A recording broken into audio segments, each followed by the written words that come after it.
What's up, everybody? It's Dante, aka the Forensics Guy, and you are listening to the Forensics Experience, the podcast where we discuss topics in the speech and debate community with the world's most influential coaches, students, and alumni in the activity. And today, I am super excited. I'm always usually like super excited. Y'all know who I am, but I'm even more excited today because I'm sitting with like a true legend in the speech and debate community. And I think you absolutely have to just hear everything that's probably about to happen today. So I'm super excited to be sitting with Joe. I should have checked, but like your last name is pronounced Gallagher, right? That's right. Yes. Okay, just double checking. So I'm sitting with Joe Gallagher, and I'm super excited. I'm gonna stop because I want him to give a proper introduction for himself. Joe, can you tell us like who you are and what do you do in the speech and debate community? Sure. I appreciate the introduction as a legend. I do not be the first to say that. More someone that that the community cannot be rid of. No, I appreciate that. So I currently am the owner and publisher of Mushroom Cloud Press, which is I think the premier publisher of specific scripts specifically for speech and debate, particularly in Terp. And I've been running that since early 2000, the year 2000. Wow. And then this summer, we were very fortunate to acquire SpeechGeek and SpeechGeek Market, another publishing company, probably Corey and his wife Stephanie. They've owned SpeechGeek for almost as long, I think, as I've had Mushroom Cloud, and they've been, technically competitors, but also colleagues. And Corey's getting out of the business, so he and I worked through this. So also be publishing their amazing library of speech scripts, as well as running their online marketplace, which sells both Mushroom Cloud Press and SpeechGeek, and several other publishers who focus on this, like Drama Tree, Tibetan Tree Frog, and as well as some debate brief publishers. Yeah. So got myself even more involved in speech and debate. Going to double down on it, and it's a lot of fun. I love that.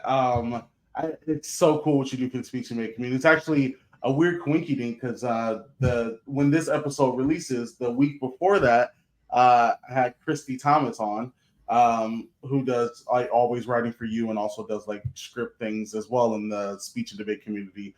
It's just super cool that so many of those exist, but they're just like really giving students a great opportunity to be able to have I think there's a lot of reasons why a service like that would be used, but I think one thing that I've always seen it as is a really great starter for students, because it can be extremely hard to take an entire 400-page book and consolidate it to just a 10-minute script for competing in DI or something, right? So having a service like this and having scripts that are pretty much already cut. Sometimes I feel like some are a little bit longer. You might have to cut a little bit off, but for the most part, they're perfect, good 10 minutes. You can use it and just go straight into working on the blocking and all of the other things that are, applicable for creating a really good presentation. So I think this is such an awesome service. But I want to get into that a little bit, but to start, I want to talk a little bit about you and figuring out more about your history in speech and debate. I'm sure everybody knows you what you're doing with the scripts and the publishing, but what's your experience like in speech and debate? Did you do speech and debate as a student or in college, or what's the history there?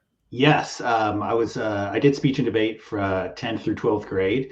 I think I'm one of the thousands and thousands of students who really could say it's one of the most important educational experiences of my life. It really brought me out of my shell. I think I was the person who, when there was an oral presentation class, I never wanted to go. I was scared. And after speech and debate, I was always wanted to go first and had some performance written up, and that skill and that confidence, it's been important for the rest of my life. And I think that's, that personal experience as a student really like is something that's motivated me to continue doing this and helping other kids who are, in that position for whatever reason, learning to be themselves out in the world.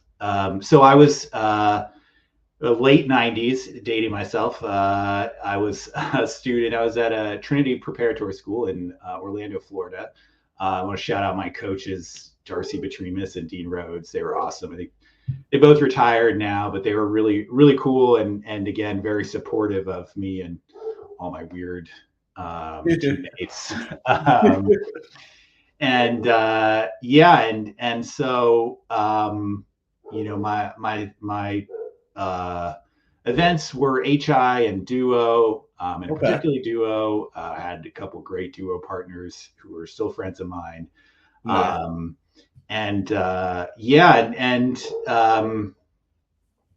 Senior year, my duo partner Greg and I were doing a dramatic duo from a really cool play called Never the Sinner, which is about the Leopold and Loeb trial. But we were funny guys, and it wasn't working out. People weren't buying us as serious, so this is getting to the story of Mushroom Cloud Press. So this is great. I'm loving this. I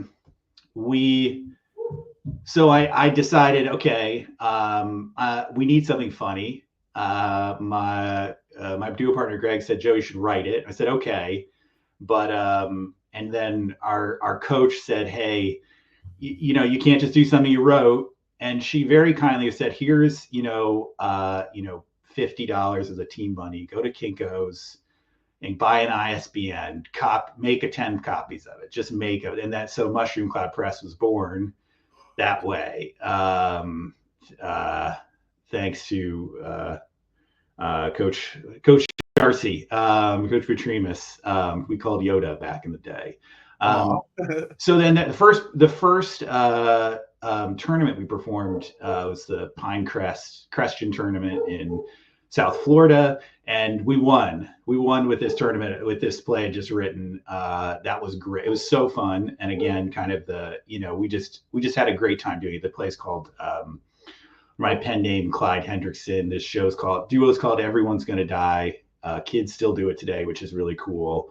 And because we still publish it, and so and that's kind of how by the end of that year, people were asking me like where to get it, and it just kind of lined up with the beginning of websites, e-commerce. You'll see there's a lot of companies in this business that started around the same time because there was that opportunity. So and that's it. Kind of went from there. Set up the website to sell that and another play I'd written, and now we publish almost 200 plays by a bunch of people. So that's awesome. Yeah, I love that. It's cool because when you mentioned it and you said you were competing in the late 90s, I was like, wow, that's like super close to when you said Mushroom Cloud Press started. So I was like, because I think you said the year 2000. I was like, man, you just went straight out of high school. It was just like, boom, here we go. Let's do this. And that's just super awesome. I mean, you've been doing this now for like almost 25 years. Yes. So that is really amazing. And I know, at least when I was younger, I saw a lot of those different things. I didn't obviously really know what any of these were until probably like high school. So for me, that was a little bit later, but like the late 2000s. And I remember, seeing all these things. So I'm kind of curious on like SpeechGeek and like SpeechGeek Market and stuff. So like, because I know that those are two things you acquired. And so like, if I'm not mistaken, at least from the past, I remember like SpeechGeek, they also did like, like coaching and stuff, right? If I'm not mistaken, or I could be thinking of something else. So I'm just not 100% sure, making sure I'm right. But I thought they did like coaching as well for students. Is like, what all did you necessarily acquire when that acquisition happened? Like, or is it just publishing? SpeechGeek they have done a lot over the course of their 20 plus years of existence. Corey was really a leader in kind of bringing together a lot of different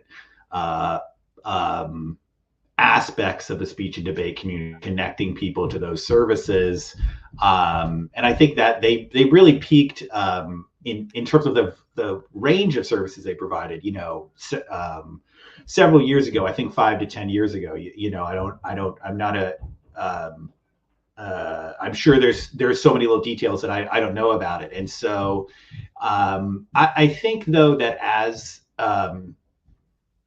the internet has, just to say, the internet has grown, social media has grown. Yeah. Some of the things that they provided are now available on YouTube, and there's a lot more resources out there that are free and on different platforms, that they kind of moved away from that and went back to the core business of being a publisher and an online shop for people looking for materials. So, and that's cool. I think that's why I have seen from Mushroom Cloud Press and SpeechGeek that there is continued and renewed demand for these scripts and these materials that are the basis, and then people are kind of finding have a lot of places to go to find out how to use them, how to get better as competitors, whether it's their own coach, their own team, or camp, or a million YouTube videos. Nice. Speaking of coaching, did you ever get to step into the opportunity of coaching, or did you just immediately go straight into publishing? As a, the first few years out of high school, when I was in college, I would, come back and kind of unofficially help as a coach for my high school team, help with the novices, give them advice, and, was a judge as well. But I was never formally a coach. And I think I really got out of that part of the business pretty quickly, just because it wasn't, people that chose to be teachers and to be, coaches as their career. That wasn't on that path. Yeah, definitely. Yeah. That's a good point. I wasn't sure what you were going to say next. So I was going to ask, do you stop because maybe did you ever feel like it could be a conflict of interest? If you're coaching a kid on the same thing that they bought from you. I'm just kind of curious if people ever thought that, like publishers. That could have come up for sure. But I think you're talking about back in 2003, 2008. In that time, our biggest challenge was convincing leagues and states, forensics associations to accept works that were bought online, that were that were from a specialty publisher, and then especially as we moved to selling downloadable PDFs and things like that. There is a lot of resistance to that. There were people who understandably saw it as maybe going against the spirit to not use a cutting of something written for the stage. And I could kind of get into my views on that, but we had a lot of challenges in that way. So I think, and we also, to admit to a little hypocrisy, even though I started this to publish and perform a play I wrote myself. Yeah. We also, and continue to do this, we don't view ourselves as a publishing on demand service, and we don't, and still someone comes to me and says, can you publish this so I can perform it? My answer is, no, that's not what we do. We're not the police. We're not going to stop you from doing that, but that's not what we are trying to do with this. So, there were other issues when I was just working with coaches who were like, we really want to use this. We want to be able to buy these scripts from you. They're great. And we're trying to convince our league to let us use them or something like that. So, And then on the other side of it, I was learning how to run a business. So there were a lot of challenges that involved in that as well. What's first pops to my head just of you even hearing that is remembering that there was a time where people had to probably like fill out some form, send it to you with a payment, and then you sent them physical book copies. Maybe I don't know if that is like how Yeah. it officially started. So, but now obviously you can just go download everything, whatever, with the Yeah. certain memberships. I know I still have a lifetime membership with you all. Yes. There you Back go. when I Yep. actually coached at a different school, so it's pretty cool. Yeah. So yeah, so that's really interesting, and I think what is one interesting thing to like consider is, or like, I guess just hearing your thoughts on this, but as time progresses, like the league changes, the league as in speech and debate as a whole, because obviously there's tons of leagues, but speech and debate changes as a whole, and we go from, I feel like, at least when I was younger, slash when Mushroom Cloud Press began, there was a lot of those, type of like cut scripts that you were able to sell. And I think it's, obviously started to blow up. And I think a lot of people were telling me as I was having conversations with other coaches, I feel like now the status quo is like leaning towards like people taking their favorite TV shows, like probably Yeah. from like the mid 2010s or something or whatever, and like cutting that into like a script, and that's seeing a lot of success for insert pieces at nationals. You see like a really great TV show or a movie or something of that nature.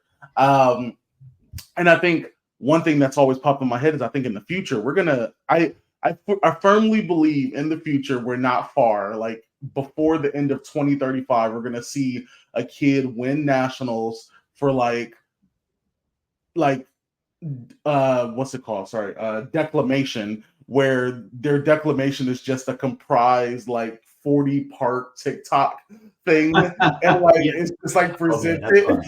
Yeah. Yeah. I think that would be really cool. But I also wanted to see like what do you see a potential change in like Mushroom Cloud Press in like the closer future, let's say no more than like 15 years, where maybe that is something you might have to think about? Like, maybe you find somebody who's doing like a collection of short TikToks, and somehow it makes sense that it could be like, DI script or something. Yeah. Like, are those Pretty things that you thought cool. about, like where you would maybe even buy a script from somebody else who's already created something that could be used? And I know that you technically kind of already answered it, because you said you wouldn't let a kid come up to you and like Yeah. create that for them. But would you ever consider going to someone else and you're like, oh, I do like this script, can I buy this and take control of that to like, have other students be able to access it?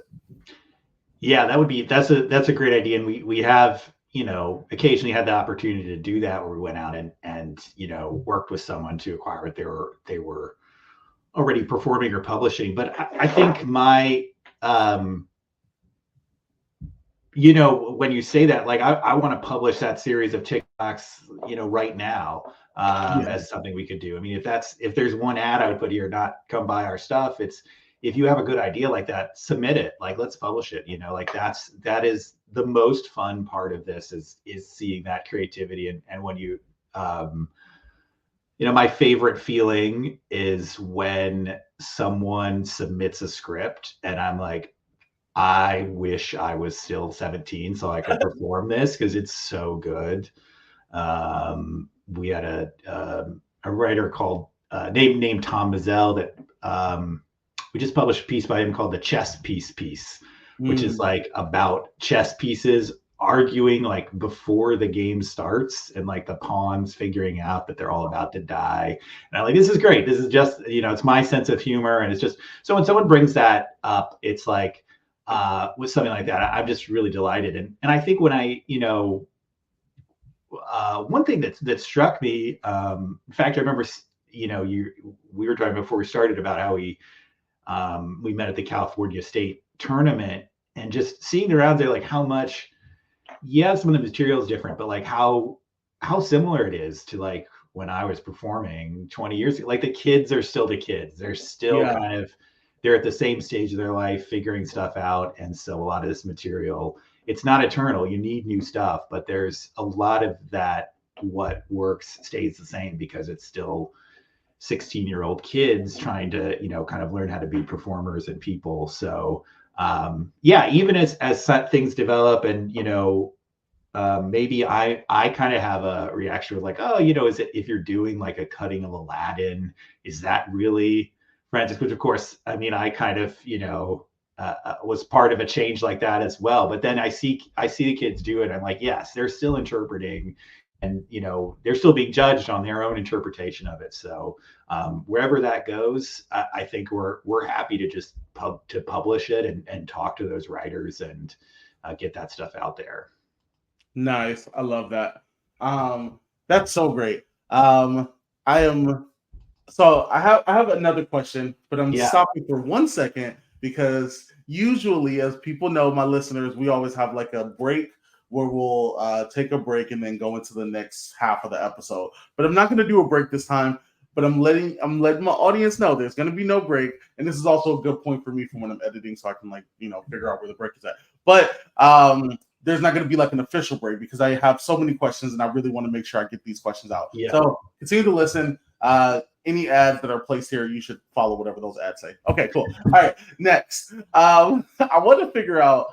I talked a little bit about this with the last, like I said, the last person before you was also like a publisher, and I'm curious to know because I feel like you're both different in a little bit of ways. So I'd like to see what unique challenges you may have went through. So my next question is, did you, in this process of Mushroom Cloud Press, have you ever received like any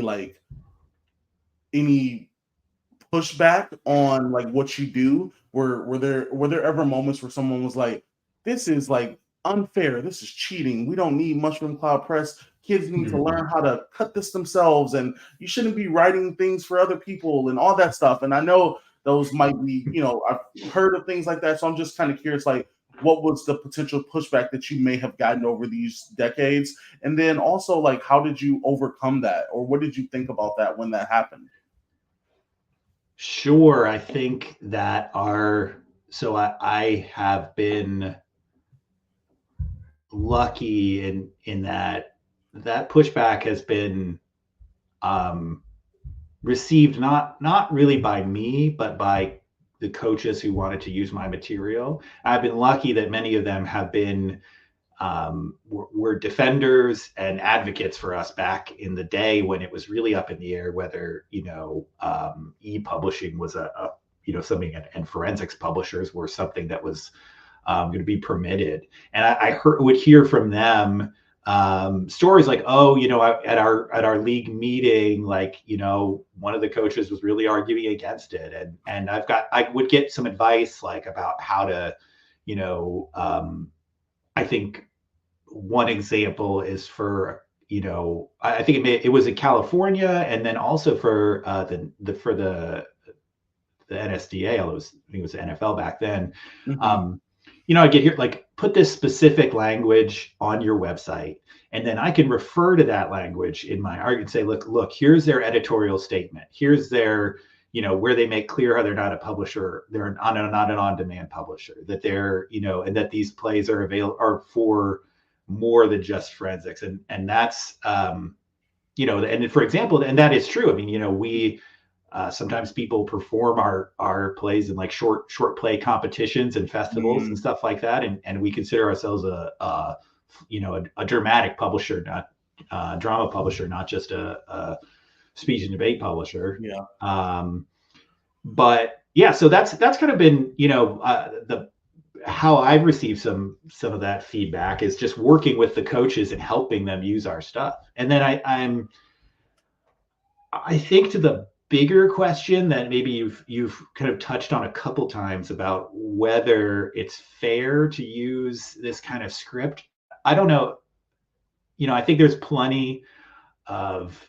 thousands of really great plays. Like, I've also been a theater producer, I've been an actor and a director. Like, there's so much material out there that if you want your students to learn, how to read and cut, some real drama, or a Neil Simon comedy or something like that opportunity is out there, and I don't think we need to provide any more of that. And then if you have other priorities for what you want kids to learn, in terms of performing and just presentation, characterization, all the aspects of that, then what you get from us is like, it's ready for them to start working on all that tomorrow. Like, so that's sort of how I see it and how I'd approach that question of fairness. It's more about like what you're trying to teach your kids and how you're approaching that educational process. And there's stuff to learn wherever you get your material.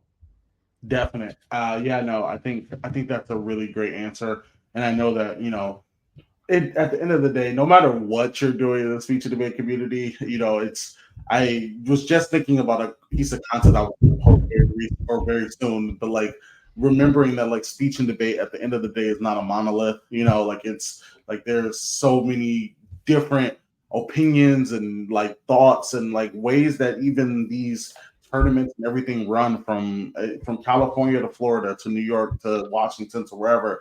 And now it's literally everywhere in the world. There's big speech and debate leagues in a place like Morocco or wherever. So it's cool to just kind of see like how many different opinions and thoughts come out of it, and it's okay. I think at the end of the day, as long as people are wanting to like make this activity better, I feel great about it. I love it. And I love seeing opportunities and things like this exist to continue to bolster the speech and debate community. Yeah. This is great.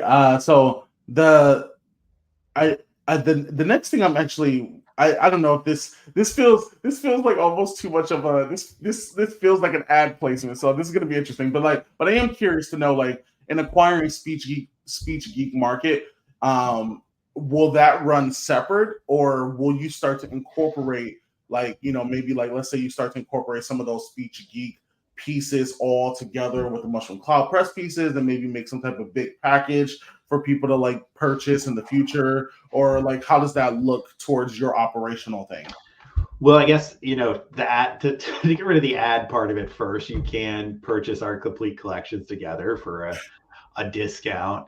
But that's a representative of like what we want to try and do, which is like when you have more scripts, like eventually you can create better value. Like if someone is coming and they want more duos, now they can get all those at the same place. And I think we're trying to figure out how that comes together. At this, you can still go to mushroomcloudpress.com to just get our scripts, or you can go to speechgeekmarket.com and get both publishers and the other people that we represent and that we are vendors for, some of which it's the only place you can get some of those publishing companies. And I think I'm trying to figure out where to go from this, because I think that Corey was, one of the reasons that I don't want to speak too much for him, but I think one of the reasons he was ready to sell is that he was really proud of what he's done, but he wanted, to see it, what I said to him is I'm going to continue to work and get this stuff out there and try new things and continue the legacy of this and continue to make this, a big part of the community. And I think that's, I'm just starting to figure that out. Like, I don't know, just suddenly I kind of more than doubled the size of my business instantly. And that it's only been a few months. So I'm still figuring all that out, and hearing from people, and I think meeting some of the people that were working with SpeechGeek. I mean, it's just a whole new group of people who, for whatever reason, they weren't buying from Mushroom Cloud Press, or I hadn't spoken to them, and there's just a new, thousands of new partners out there for us for me to get to know. That's awesome. Are you the sole owner, or I don't know if you're gonna say sole just me. Owner or sole person. Yeah. It's just me. Yes. That's that. Yeah. I've run it basically by myself, help from friends and family along the way, but it's just my business. Awesome. Nice. All right. That's super cool. And we got to get to the hard hitting questions. I know that the kids want to know, can you lay out exactly how much revenue you get per day? No, I'm just kidding. I don't answer that. All right, but seriously, my favorite questions. These are my favorite questions. I always want to know and talk about like how speech and debate has had an effect on them as a student. And I got a couple questions I'm going to ask. I feel Yeah. like you had a little bit of a shorter stint in competing because you said you started in 10th grade. Yeah. So a little bit shorter than some people, but I'm definitely still curious to ask some of these questions. So my first question is, do you have any events in speech and debate that you regret that you didn't get the chance to do? And why? Well, that's a good question. I think that had I had another year, I would have tried. I just started trying DI, like dramatic, straight drama, my senior year, and I think I would have, later as an actor, I certainly in college, I certainly tackled a lot of roles that were not, a lot of plays that were not comedies. And so I wish I would have, enjoyed that. I did get to do that as an actor, but it would have been Nice. fun to do that as a presenter and to do it creatively. I think to kind of find, it's almost finding the piece and just getting into that character. And then I think, I now, if I could go back, I would also have fun doing, original oratory. I think that at the time it didn't really interest me, but now I see a range of topics that I would like to get into, that I could have some fun with. So that would be something that would be a good challenge, is to get up there and try something that was not a performance, but not a character. Okay, nice. Yeah. I love that because that was something I've always thought of too. Like I feel like as a student, never interested me, never even thought about it. But like once I became a like judge and coach and other things, I'm like, man, I wish I would have did I think I could have had so many cool topics. I will say, if you don't mind asking something, I did for some reason I was going to. I forget exactly how this works. I'm sure you would know, but like for national qualifiers for Congress, like our guys who were great at the event, they needed like 5 or 6 people to be in the qualifying, like from our team, so we could vote for them basically. So I got to give one speech in Congress about something. I was wearing like a powder blue suit I bought at a thrift store, and I gave some strange, what I thought was funny speech. So I got to try. That was my one in any sort of debate or Congress. I got to do that once, and that was enough for me. That's so funny that you mentioned that because I had a class with some students last night, and I was telling them about Congress and how like literally exactly what you said, where like a team will be like, okay, these kids have never done Congress, but you need to join so that there can be more votes and it can help the other kids out. And I'm like, that's so great. This is so funny to me. But Congress is my favorite debate event, like by far. Yeah. It's amazing. Granted, it leans towards speech too. So it's like, but yes, I think, that totally makes sense that they would they would be like, hey, come do this one speech, and then just at that point you're just voting your teammates higher, which hopefully helps them at the end of the day get to nationals and stuff like that. But it's Congress is such a cool event. And my next question was going to be, did you do any type of debate? So is that your only debate like stint, or did you ever do like an LD round or anything like that? Nope. I had my friends who did LD, and I really enjoyed watching them, cheering for them when they got to finals. It was a lot of fun. But yeah, that's it. Congress was my attempt. Actually, I take that back. In college, I did parliamentary debate. Okay. Which is something, I guess, maybe it's an event in a few states. I don't think so. It is in a few states. It's I feel like where I'm at, California, might be one of the larger states where it's like pretty popular. Yeah. So I did that for a year, and I had a lot of fun doing it. But it still was not. It did not scratch the itch, and I switched to theater and acting instead. Okay. Yeah. Nice. That's awesome. I love that. When in terms of acting, did you just do like collegiate acting, or did you get to do any type of like professional like shows or anything? Yeah. So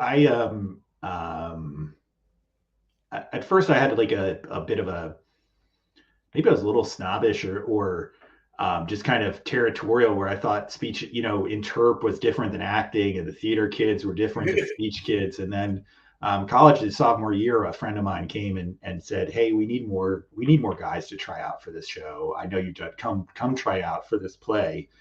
I said, "All right, I'll do it." And then that I got into it, and then once I like had actually got on stage, like not in high school, but like at college, on stage in front of like peers and stuff like that, I was like, "Oh, this is fun. Like this will work for me." And I got into that, and so got to do a lot of great theater and a little bit of like improv and stuff when I was in sketch comedy when I was in college. That's awesome.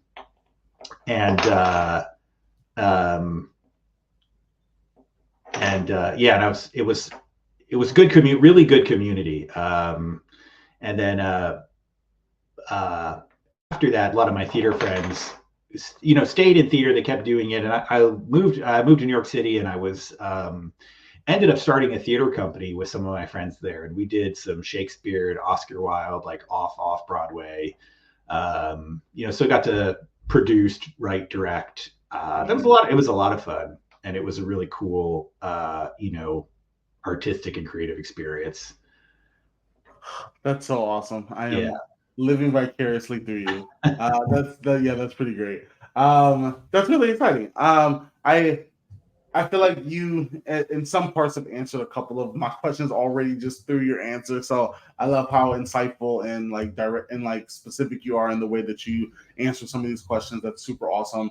I have like a couple of questions before we get to our extras. Which, if you're listening and you aren't able to listen to our extras, it's because you're not supporting the podcast. Make sure you support the podcast. I would love it. And if you can't support monetarily, share this podcast and let all your friends and your grandma and your ex-girlfriend, whoever, let them all know about it so that they can listen to. But my next question that I wanted to kind of gauge with you is, okay, if you could create a new speech and debate event, it can be however you wanted it to be framed, what event would you create and how would it look? Ooh, that's a good one. I think I know the best answer will come to me tonight at like 11 p.m.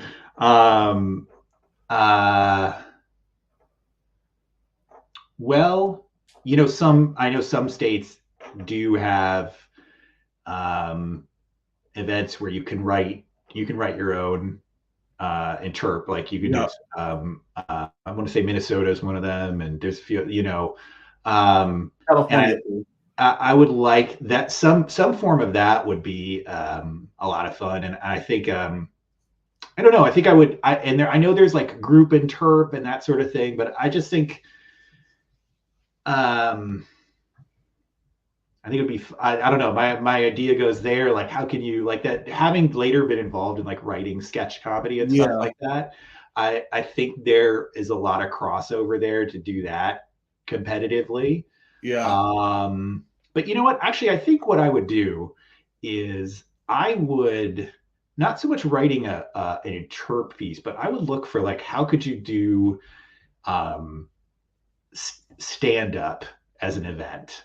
Like, how could you kind of have, get people, and I think we were coming there, kids are telling stories about their own life in that entertaining and amusing way. And maybe that's, I haven't seen the non-interp events recently, and maybe there's some crossover in other events there now, but like, I think that would be what I would do, is just something where, as you learn to be this performer, that you're able to kind of come out and do that in a fun, comedic sense.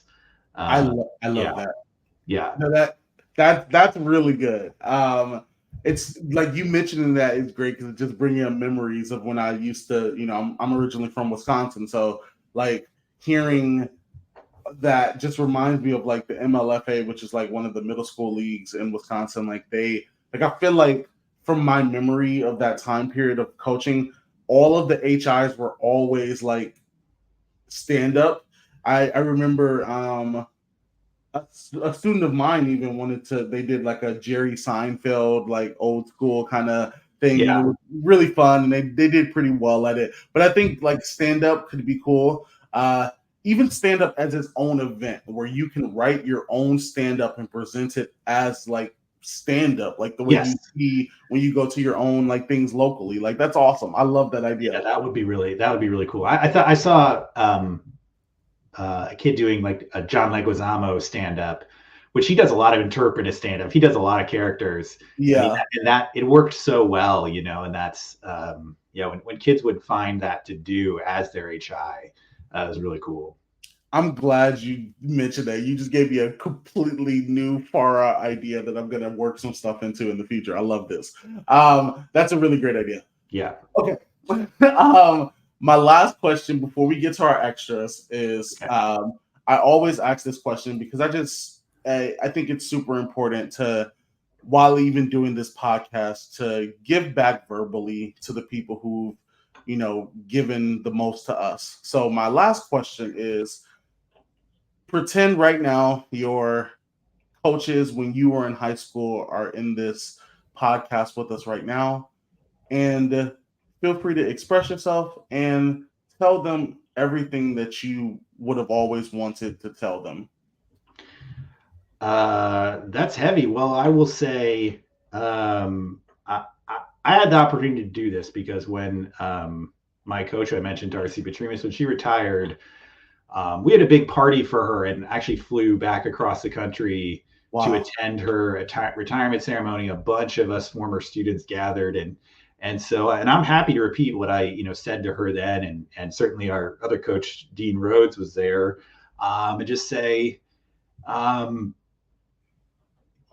throughout life as an actor, as an artist, when I go to a job interview, when I'm giving a presentation at work, or working on my own ideas and feeling confident about sharing them, it's all because of that, like because of speech and debate, and because I think people, coaches, and other people who are involved in supporting it, they are patient and kind with kids, and I think and know, can see the process they're going through, and know that I would thank my coaches for the laughing along with us, telling us when we went too far, giving us tough love, giving us advice, telling us when we sucked, telling us when we were great, all of that, just kind of being honest people. I think that's something that was really important. Like when you're coming into high school, teacher, I don't know, to have this teacher that go, they're with you on the weekends, they're with you when you're out and about, and they're like they're adults that are teaching you about how, as you're becoming an adult, they're teaching you that. And I think that's just really, that's what I remember about it. And, it's funny, like, I'll tell you, so this is pretty, I don't know why this example comes up, but I think when I have to say this, I had a girlfriend in high school, and my coach, Ms. Petrima, says to me, she's like, "Oh, you guys will break up as soon as you go to college." I was like, "No, we won't." And he absolutely did. And I think back on that, I was like, she was just that is a great example of her saying, like, life is going to come and bring you these different things. Your life's going to change. You're going to grow. And, there's just a million things like that where she would like impart this wisdom with no BS. And at the same time be teaching really important stuff. And so that's why it's great. They're teachers. Coaches are teachers in every sense of the word, and mine certainly were. And that's why speech and debate, I think, is so unique and powerful for kids. I love that. That's a fantastic answer. Got me a little teary. But that's a very transparent, and I love that answer. Yeah, I love this. This is always a great place to end like episodes. So as usual, everybody, you all know, if you want to continue this conversation, you know where to find me. I'm the forensics guy on every single platform. So I'm always excited to answer any questions or continue that conversation with you. And then for those who are also watching, are like, oh my gosh, like Joe seems like the greatest guy ever. I need to like talk to him, or I need to like buy some things off of Mushroom Cloud Press or SpeechGeek or whatever. Like, this is your chance. But we need to know, Joe, how can they get in contact either with you or whatever it is, anything that you want to promote and plug right now? How can they get in contact with you about those things? Well, I'll promote is please do get in touch. Is there something we can publish that you don't see? Is there something you want us to do more of? Like, how can we help you? How can we help those coaches? If you're a coach, what do you need from us? Like, please get in touch. It's joe@mushroomcloudpress.com. I'll reply to everybody who emails. Yeah, feel free to email me whatever you want, ideas, criticisms, what you like and don't like. And of course, if you're a writer, as I said, my favorite thing about this is I think there's dozens of writers who the first thing they've had published is a play, Mushroom Cloud Press. Like, that's the first thing that's been out there. And they've gotten paid for, really importantly. We pay royalties every year to our writers. And I know as a writer myself, that's a really good feeling, you know? Yeah. So if you're a writer, if you wrote something as an improv, impromptu or something like that, or you just wrote an HI for your friend to do or for you to do, get in touch with us and we'll let me read it. We'll see if we can publish it. I love that. That is great. Yeah. I love that you as a organization, you are helping young writers get their start. And I love everything you're doing for the speech and debate community. It's awesome. So that's it, you all. You know how to contact Joe if you do want more of those opportunities. So make sure you reach out to him.